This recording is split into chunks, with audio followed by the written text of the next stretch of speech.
और ज़ोरदार तालियों से।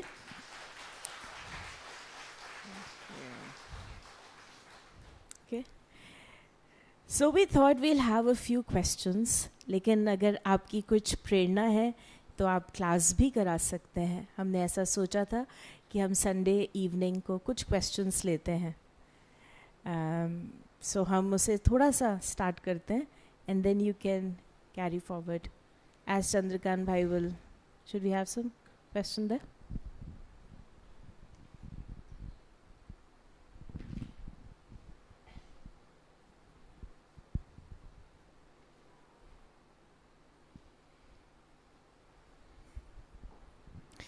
So every Sunday we have a question answer session with Asha Didi, and today we are doubly lucky that we have you. So thank you. जैसे आज की मुरली में बाबा ने हमें प्रतिज्ञा कराई, और ये मुरली है 94 की, जिसमें बाबा ने कहा ना हमें किसी की कमी कमज़ोरी देखनी है, ना सुननी है, ना बोलनी है। And a very practical question आपसे, क्योंकि आप तो दादी जी के भी साथ रहे, बड़ों के साथ हैं, अभी आप जयंती दीदी के साथ हैं, और आप सारे यज्ञ को, मधुबन को, सबको बहुत गहराई से देखते हैं।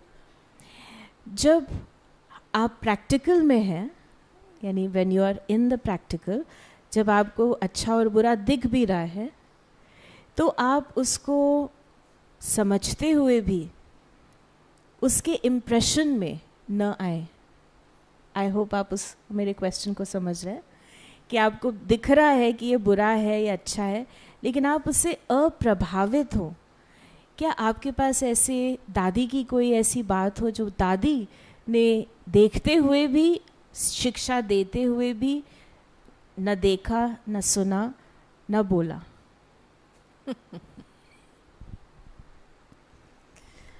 ओम शांति। हम जब भी यहाँ आते हैं ना, हमको ORC का परिवार बहुत प्यारा लगता है। पता नहीं आप लोगों में क्या खूबी है, लेकिन जब भी शाम का योग होता है ना, बहुत पावरफुल होता है। जैसे लगता है कि यहाँ से जो साकाश जेनरेट हो रही है, पूरा भारत को पालना दे रही है। ये जो आपने प्रश्न पूछा अभी, मैं प्रतिज्ञा से शुरू करूंगी, क्योंकि हमारे कई जीवन के नियम या सिद्धांत होते हैं, और जो हम इनको फॉलो करते हैं तो हम सेफ्टी में रहते हैं। दादी जानकी जी का मैंने देखा एक वेरी प्रैक्टिकल नियम था, वो किसी का भी बुराई सुनने वाली नहीं थी। मुझे याद है हम दादी जी को एक बारी वॉकिंग लेके गए थे क्लास के बाद। उनका वो भी नियम था, हर रोज़ 20 मिनट वॉकिंग करे क्लास के बाद। तो वैसे तो साइलेंस में होता है, लेकिन इस बारी आधे से दादी ने फिर मेरी तरफ देखा कि कुछ पूछना है, कुछ बोलना है। तो हमने फिर हल्के रूप से बोला, दादी वैसे तो सब कुछ ठीक है, लेकिन बस ये एक व्यक्ति के साथ कुछ हो रहा है कि वो मेरी बात नहीं मान रहा है, ऐसा वैसा वैसा है। 1 मिनट भी पास नहीं हुआ, दादी ने मुझे इतनी आंख दिखाई, तुम क्या चाहती हो कि दादी तेरी बात माने कि वो ऐसा है? तुम ऐसे बोलेंगी तो ऐसा संस्कार बन जाएगा और फिर तेरे पद पे असर आएगा। दादी सुनना नहीं चाहती है, और फिर साइलेंस में सारा वॉकिंग कर दिया। कई बातों में दादी किसी की भी बुराइयां को एक्सेप्ट नहीं करने वाली थी। बस समझो कि ये इसका मान लिया, माने ये ऐसा है, तो इनकी स्पिरिचुअलिटी खत्म हो जाती है। फिर जो उस आत्मा को बाबा से मिलना, कुछ शक्ति मिलनी है, वो दादी निमित्त नहीं बन सकती उसके लिए। तो एक है निमित्त और रिस्पॉन्सिबल माना क्या, कि कोई भी हालत में मुझे ऐसे अपने को रखना है कि बाबा की शक्ति पहुंचे लोगों को। और मैंने थोड़ा सा भी किसी के प्रति कुछ मन में रखा ना, तो बाबा की शक्ति उस तक पहुंचेगी नहीं, और वो मेरी कंप्लेन करता रहेगा। कंप्लेंट क्यों आती है हमारी? क्योंकि जो आपने बाबा से पाया है वो हमको मिल नहीं रहा है। सूक्ष्म बात है। तो दादी वॉज वेरी रिस्पॉन्सिबल इस बात में। और दूसरी बात कि कभी कभी ऐसे होता था, मुझे याद है ऑक्सफोर्ड में टाइमिंग्स होते हैं भोजन के लिए, 12 से 2 बजे रिट्रीट वालों को देते थे टाइमिंग। तो एक बहन आ गई थी 2:30 बजे, किचन बंद हो गया था, सर्वर ही बंद हो गया था, और बड़े ऐसे आकर कि मुझे अभी खाना चाहिए, ये करना चाहिए। तो जो रिसेप्शन में बहन थी उसने उसको समझाने की कोशिश, अरे बहन आप थोड़ा लेट आए, अभी चाय 4:30 बजे होंगी तभी लेना। तो वो क्या हम लेट आते, बाबा का घर है, हमारा हक है, कुछ खाना होना चाहिए। और ये रिसेप्शन में बैठने वाली बहन थोड़ी स्ट्रिक्ट थी इन बातों में। तो फिर ये जो बहन आई थी शाम को जब दादी को मिली, तो उसने बहुत कंप्लेंट निकाली ये रिसेप्शन की बहन के बारे में। तो दादी ने ऐसे ही 2 मिनट सुना, अच्छा लेकिन मेरा अनुभव ऐसा नहीं है, और फिर उसको 10 गुण दिए इस रिसेप्शन, साफ दिल वाली है, कितनी अच्छी है, ये काम करती है, ये काम करती है। इतना इसका दिल पिघलाया कि वही आत्मा खुद जाकर के वो रिसेप्शन की बहन को सॉरी बोला, माफी मांगा। माना हमारा काम क्या है? किसी की वृत्ति को शुद्ध बनाना, किसी और के प्रति कुछ भी हो जाए। लेकिन ये काम हम तब कर सकते हैं जब हमने खुद प्रतिज्ञा ली है कि कुछ भी हो जाए मुझे किसी की बुराइयां को टच नहीं करना है। और ये एक इंटरनल, मैंने देखा दादी में ये स्टेजेस थे। पहले सुनती नहीं थी किसी की बातें, फिर लोगों की वृत्ति को परिवर्तन करती थी, और लास्ट में हम ये अनुभव करते थे कि समझो हम कोई ग्रुप के साथ बैठे हैं और ग्रुप में कुछ संघर्ष हो रहा है, ये एक बहन इसके बहन के साथ मिलती नहीं है, 2 सेंटर के बीच में मिलावट नहीं होता है। तो एक बारी मधुबन में थे, तो वो ग्रुप में कुछ चला, माना एक सलूशन नहीं निकला और आपस में झगड़ा। तो फिर हमने सोचा ये कैसे सॉल्व हो जाएगा। तो दादी नीचे बैठी थी, तो हमने बोला चलो दादी के पास चले। जैसे दादी के पास चले, मैंने सोचा कि चलो दादी के पास चलेंगे हम, फिर दादी की राय लेंगे कि ये बोलता है, ये बोलता है, आपका क्या विचार है। लेकिन जैसे हम बैठे, दादी बिल्कुल साइलेंस में चली गई। 2-3 मिनट के बाद बोलती है, देखो गोपी मैजिक। मैंने बोला दादी कुछ यहाँ हमको सॉल्व करना है। नहीं, दादी को तो कुछ दिखाई नहीं देता है, दादी को कोई अंतर दिखाई नहीं देता है। तो मैं सोच में पड़ गई कि एक तरफ से मेरी दृष्टिकोण में मुझे प्रॉब्लम दिख रहा है, और दूसरे तरफ से दादी के सामने वही ग्रुप को लेके आ रही हूं, दादी को कुछ अंतर दिखाई नहीं दे रहा है। तो वो क्या देख रही है? You understand? ये सारे स्पेक्टिकल्स की बात है। क्या है, हमारी दृष्टिकोण हमारी बुद्धि के साथ बहुत जुड़ी हुई है, और पुरानी चीजें को याद करना, रखना, देखना एक बहुत भयंकर आदत है। अब देखो दुनिया भी इसको इंपॉर्टेंस देती है ना। आप यूरोप की तरफ आओ, ग्रीस में आओ, इटली में आओ, पत्थर को देखने के लिए सारा विश्व आता है।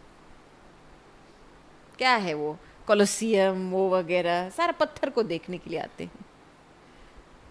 माना पुरानी चीज़ें को बहुत महत्व देते। और बाबा पुरानी में पुराने से नई बात निकालता है। नहीं, आज देखो अचानक तो कुछ होता नहीं है, वैसे अचानक हम शब्द यूज़ करते हैं क्योंकि हमको जानकारी नहीं होती है, लेकिन एक्चुअली हर एक चीज़ का टाइम होता है। आज सवेरे क्या हुआ, हम अहमदाबाद में थे और सवेरे के समय 5:45 बजे स्नान के लिए गए, पानी नहीं, सारा डायमंड लोटस में पानी बंद, ठीक है। और मुरली सुनानी थी, तैयार होना था, मुरली सुनानी थी। फिर भाई को फ़ोन किया, फिर उन्होंने भी आधा घंटा लगा, 2 बाल्टी पानी इधर उधर से लेके आए। हाँ, और फिर जैसे वो 2 बाल्टी लेके आए, बाहर मौसम बिल्कुल बदल गया, जैसे तूफान शुरू हो गया। इतनी तेज़ हवा, इतना क्या बारिश हुई। तो मैंने बोला थैंक्स प्रकृति को, यहाँ पे स्नान नहीं मिला लेकिन बाहर तो स्नान मिला, शावर मिली ना। मैंने अंदर से अपनी स्थिति को, ऐसे नहीं कि देखो नहीं पानी बंद हो गया, अभी क्या करेंगे, क्या होगा। खेल है ना, खेल में खेल है। तो हमारी दृष्टिकोण को बदली करने में ये हमारा पुरुषार्थ है। मैं आज सुदेश दीदी का उदाहरण बता रही थी कि एक बारी क्या था, वो किचन में थी तो कोई बहन वो क्या अचार का बॉटल खोलने की कोशिश कर रही थी, तो उसका होता नहीं था, तो दीदी ने आकर के मदद किया। एक बॉटल पकड़े, दूसरा टॉप पकड़े। अभी आपको पता है ना अचार में कितना तेल होता है, तो वे ऐसे कोशिश करके ऐसे यूं ही अचानक टॉप निकला तो सारा अचार दीदी के ऊपर, पूरी साड़ी। तो फिर दीदी की अवस्था देखो, 1 सेकंड देखा, बोला देखो होली जल्दी आ गई। समझ में आई बात? समझ में आई बात? मैं क्यों ये बातें बता रही हूं? क्योंकि ये एक दृष्टिकोण की बात है, परसेप्शन की बात है। हर बात को राज समझ करके उसको परिवर्तन करना, तब जाकर के आप डिस्टर्ब नहीं होंगे। नहीं, नाज नखरे दिखाते हैं क्योंकि राज नहीं समझ में आता है हर बात का। ठीक है, बहुत ही अच्छा है, very nice. And you know आपने एक शब्द बोला था कि आप अपने पद को अफेक्ट करते हैं अगर आप कोई भी डिफरेंस देखते हैं, क्योंकि आपके जो अभी आपने एक्सप्लेन किया कि हम जो बाबा चाहते हैं, बाबा की जो शक्ति है वो उस आत्मा तक ट्रांसफ़र नहीं कर पाते। तो दादी ने अपने को ऐसा बना लिया एंड हम सब भी ऑफ कोर्स यही कोशिश कर रहे हैं। 2 चीज़ हम आपसे पूछेंगे, वेरी इंपॉर्टेंट थिंग जो आपने बताई, पुरानी बात, और हमें भी ऐसा लगता है कि कहीं ना कहीं पुराने इम्प्रेशंस किसी व्यक्ति के भी वो भी हमारे अंदर होते हैं, तो भी हम उसको उस दृष्टिकोण से देखते हैं, उसकी जो पुरानी पर्सनालिटी होगी, इमेज होगा, इम्प्रेशन होगा, तो वो हमको वही ट्रिगर करता है हमारे अंदर, राइट? जो उसके पुराने परसेप्शंस हैं, जो हमारा पुराना उसके साथ लेन देन हुआ है। और अभी जो बाबा हमसे चाह रहे हैं, जो दादी ने अचीव कर लिया, and we look at the time, हमें दिखाई दे रहा है कि समय कैसे आगे बढ़ रहा है। तो ये जो प्रतिज्ञा है ये दृढ़ हो जाए, क्योंकि कई बार जब नॉर्मल साधारण रूप से चलते हैं तो ऐसा लगता है कि एक ही व्यक्ति सब कुछ कर रहा है, यू नो, अब हम ही सारा चेंज हो जाएं। कई बार नॉर्मल कोर्स में होता है ना, हम ही चेंज हो जाएं सारा, और तो कोई चेंज नहीं हो रहा। जब एकदम साधारण रूप में आ जाएंगे, because one person is just changing and doing, may be the other person जो साथी है वो नहीं चेंज हो रहा है, लेट्स से वो अपनी एक साधारण अवस्था में। लेकिन हमें ये समझना है कि हमें अगर दादी जैसा बनना है तो हम अपने को चेंज करें ना। How to increase that capacity कि हमें ये फीलिंग भी ना आए that I am doing something great, हम बहुत बड़ा कोई बहुत बड़ा पुरुषार्थ कर रहे हैं, ये सहज हो जाए हमारे लिए। देखो, एक दो बातें हैं इसमें। एक है, हम जो चीज़ पकड़ के बैठे हैं ना, पुरानी नहीं, नेगेटिव हुआ है, विकार के संबंधित है, हम इसको वैल्यू देते हैं इसीलिए पकड़ के बैठे हैं। बाबा पुरानी क्यों बोलता है? बाबा कभी नेगेटिव पॉजिटिव नहीं बोलता है। बाबा के शब्दों में आता है पुराना नया। माना ये चीज, ये व्यवहार, ऐसे सोचना, ऐसे करना ओल्ड फैशन्ड है। You understand? ये अभी हमारी लाइफस्टाइल नहीं है। और बाबा हमको एक बिल्कुल नया विजन देता है कि नए स्वरूप में आपका चेहरा कैसा होगा, आपका बोलचाल कैसा होगा। तो ये जब विजन पैदा होता है ना नए का, तभी स्वतः ही अंदर से आता है कि कुछ भी हो जाए मुझे बदलना ही है, ऐसा बनना ही है। मैं किसी और को देख करके बदल नहीं रही हूं। इसमें ईगो की बात आती नहीं है। ईगो की बात तब आती है जब पर चिंतन होता है। अरे मुझे क्या ग्रेट बनना है, बाबा ग्रेट है ना, बाबा करण करावनहार है ना। मैं दूसरों को देखती हूं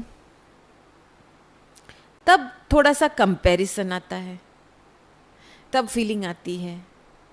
लेकिन जब अंदर से क्लैरिटी होता है कि मुझे नया किस रूप से बनना है, तो ऑटोमेटिकली अंदर से आवाज निकलता है, मुझे ही परिवर्तन होना है, कुछ भी हो जाए।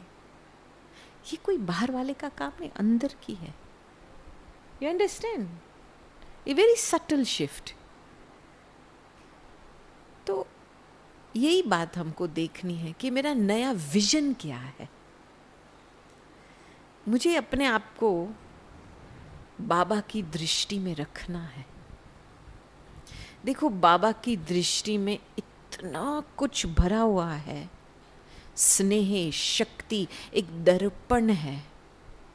जो आप सवेरे के दर्पण में आप अपने आप को देखते हो ना, आप अपना स्वभाव को देखते हो, अपना चरित्र को देखते हो, ये 1% है। लेकिन सवेरे के समय जब बाबा की दृष्टि में हम बैठते हैं ना, तो क्या महसूस होता है, उसका विजन बनाओ।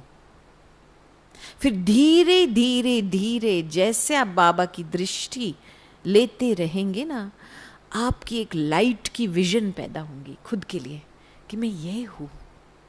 वाओ! और खुद के साथ इतना प्यार हो जाएगा, you will fall in love with yourself.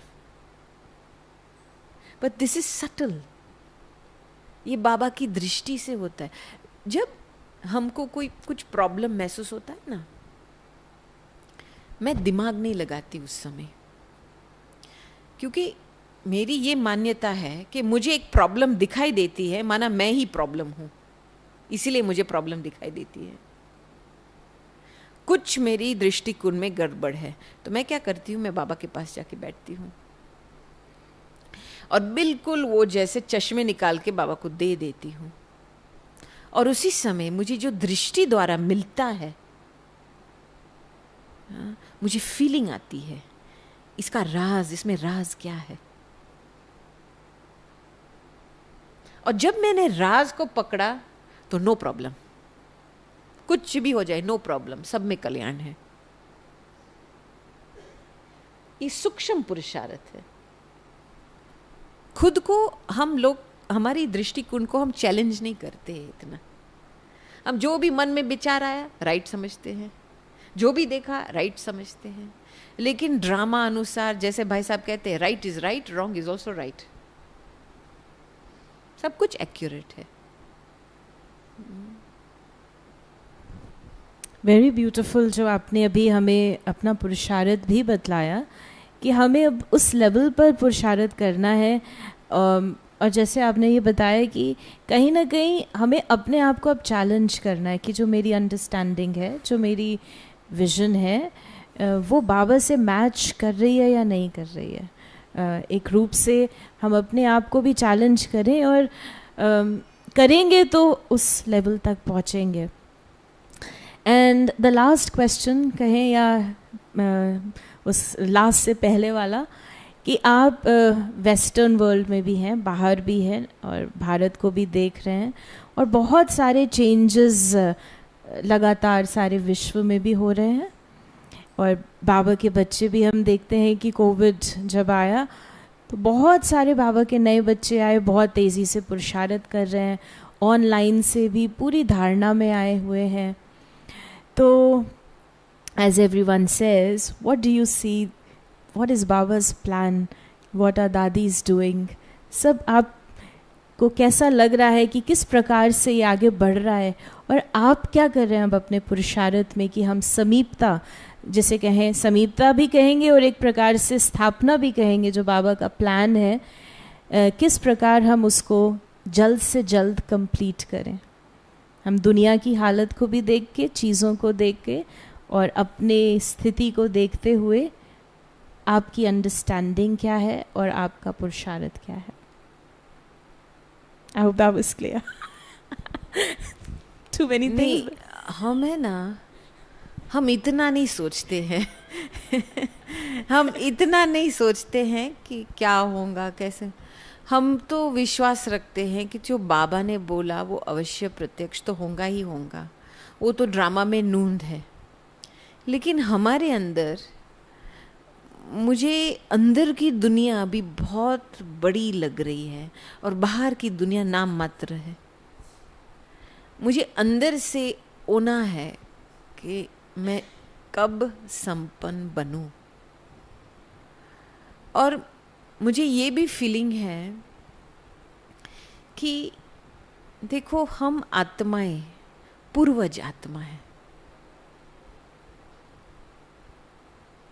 तो पूर्वज होने के कारण हमारे अंदर जो भी भावनाएं हैं, जो भी हम साइलेंस की शक्ति जमा करते हैं, वो पूरा झाड़ को पालना मिलती है. तो मुझे इसकी खींच आ रही है बहुत. आप पुरुषार्थ परचिंतन करके नहीं कर पाएंगे. कंपैरिजन में पुरुषार्थ नहीं होता है. पुरुषार्थ अपनी भावना, जो अंदर की भावना है, जो अपना पार्ट है, उसके हिसाब से पुरुषार्थ होता है. You understand. तो अंदर से बहुत मैंने देखा, साइलेंस में रहना, बीज के साथ रहना, ये अति आवश्यक है इस समय. क्योंकि जो भी पत्ते, जो शक्ति चाहिए सभी को, हर बात में अभी सभी को शक्ति चाहिए. और जितना मेरा तन मन धन सोच संकल्प श्वास सफल हो सकता है इसमें, मैं इतना सफल कर सकती हूँ. बाकी क्या है, दादियों के लिए इन्होंने बहुत समय से देह के अहंकार को मारा है. ये देही अभिमानी बनना माना खुद को बॉडी के कॉन्शियसनेस से पार ले जाना, again and again and again. इसमें मेहनत है. मोह से छूटना वो तो कॉमन बात है, वो तो इजीली हो जाता है. लेकिन देह के भान से परे रहना, इसमें मेहनत है. और यही मेहनत दादियों ने हड्डी दी है इस मेहनत में. और हम केवल 1% देते हैं इस मेहनत में. You understand. तो बार बार दादिया की यही प्रैक्टिस थी. अपने आप को उपराम लेके चलते थे, शरीर से न्यारा हो जाते थे. इसीलिए दादियों की इतनी कैपेसिटी बढ़ी. नहीं, मैं बार बार कहती हूँ, जो दादी जानकी ने 60 साल की उम्र से 104 तक जो किया है, is physically impossible for human being. सारा विश्व का भ्रमण किया है, कितने देशों में सेंटर्स खोला है, अथक सेवाधारी, 100 गुना और एक्स्ट्रा सर्विस की है आफ्टर द एज ऑफ 60. ये तो बाबा कराने वाला है, लेकिन निमित्त भी ऐसा हो ना, जो बार बार अपने शरीर की खींच से न्यारे हो सकती है. तो दादी की पर्सनल जो अभ्यास थी अशरीरीपन की, उससे बहुत परिवर्तन होता था। नहीं, ऐसे नहीं, बचपन से दादी को कुछ न कुछ तो चेस्ट का प्रॉब्लम, खांसी बहुत फ्रेंड थी, यहाँ क्रैक हुआ होता था, इंजेक्शन लगाते थे, दर्द होता था, लेकिन उनकी अशरीरीपन की इतनी प्रैक्टिस थी कि पेन से पार चले जाते थे। 1 मिनट पेन, दूसरे मिनट भूल गई कुछ हुआ है या नहीं। बाबा कर लेता था। और आज मैंने इतना एक अच्छा स्लोगन सुना कि जो बच्चे मग्न रहते हैं ना, तो बाप भी उनका सोच करने का काम लेता है। ये दादी की स्थिति थी। इतनी मग्न अवस्था थी कि दादी को अपने लिए भी सोच नहीं चलाना पड़ता था। तो हम ये बातें देख करके इंस्पायर होते हैं कि प्रैक्टिकल ने, एक ह्यूमन बीइंग ने ये काम किया है और बिल्कुल हदों से पार गई है, तो इट्स पॉसिबल फॉर एनीबॉडी। लेकिन चाहिए प्रैक्टिस, पर्सनल प्रैक्टिस चाहिए। चलो, हम तो पास मार्क्स लिए हैं, अमृत वेले सभी उठते हैं, ठीक है, चलो ये अच्छा पास हो गया, क्लास में सभी आते हैं, इसमें भी पास हो गए। लेकिन जो अपनी अंदर की पुरुषार्थ, जो मैं अपने देह से न्यारे हो जाऊं, उसके लिए मैं क्या प्रैक्टिस कर रही हूं? वो तो मैं किसी का हाथ पकड़ के तो नहीं प्रैक्टिस कर सकती हूँ, वो तो मुझे मेरा अंदर का अभ्यास चाहिए ना। मुझे एक बात, हर एक वरिष्ठ जो है उनके एक ऐसी प्रैक्टिस होती है, दादी जानकी की उपराम जाने की 5 स्टेप्स होती है। निर्वैर भाई बहुत अच्छा बताया, जब भी वो अहमदाबाद में थे लास्ट ईयर और उनकी तबीयत ठीक नहीं थी, तो मैं जाकर के उनके साथ रही थी। तो मैंने बोला कि आपने अपनी अवस्था को सेट किया है, तो आप इस अवस्था से हिलते नहीं हो, ये कैसे आपने किया है? तो उन्होंने बताया कि जब 60 इयर्स के आए थे, तभी उन्होंने निर्णय लिया था, प्रतिज्ञा लिया था कि कुछ भी हो जाए मुझे उड़ती कला में रहना है। बातें तो आती रहेंगी, यज्ञ में इतनी सारी बातें होती हैं, लेकिन कुछ भी हो जाए उड़ती कला की अवस्था में रहना है। वो प्रतिज्ञा करने के बाद बाबा की मदद बहुत मिली है। फिर वो क्या करते हैं, हर रोज सवेरे, ये आधा घंटे की प्रैक्टिस है। पहले जो बचपन के दिन है बाबा के साथ, वो याद करते हैं, उसको इमर्ज करते हैं, साकार के दिन। फिर अव्यक्त में जाकर के बाप दादा के साथ मुलाकात, अपने आप को सूक्ष्म वतन में ले जाते हैं। फिर उसके बाद मूल वतन, और वहाँ पे शिव बाबा के साथ बैठ करके सारे विश्व को सकाश। फिर उसके बाद नीचे प्रवेश होते हैं शरीर में, और वो सकाश और लाइट पूरे शरीर को देते हैं। तो इनकी ये अभ्यास बहुत समय से है, कम से कम 25 मिनट, आधा घंटा लगता है हर रोज। और इसका फायदा क्या हुआ है उनको, कि वो अभी नेगेटिविटी से इम्यून हो गए हैं। लोग बहुत आते हैं अलग अलग भावना वाले, कई में कंप्लेंट होते, कई में गुस्सा होता, वो अभी पूरे नेगेटिविटी से इम्यून हुए हैं, माना शुभ भावना में रहते, कुछ भी हो जाए मर्सीफुल। इसको ये फायदा मिला है।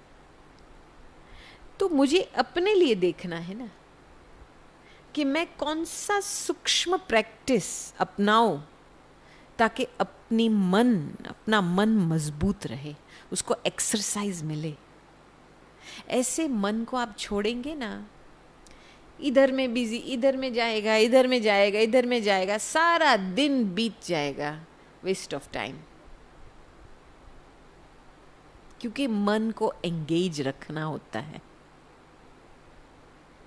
और ये दादिया की खूबी थी, कभी भी मन को ऐसे नहीं छोड़ा है। ऑलवेज। दादी होती थी, मुरली होती थी, या कुछ किताब, वो वर्ल्ड रिन्यूअल हमारे बाबा की किताब होते थे, कुछ ना कुछ पढ़ती रहती थी बीच में, लेकिन अपने मन को कभी फ्री नहीं छोड़ा है।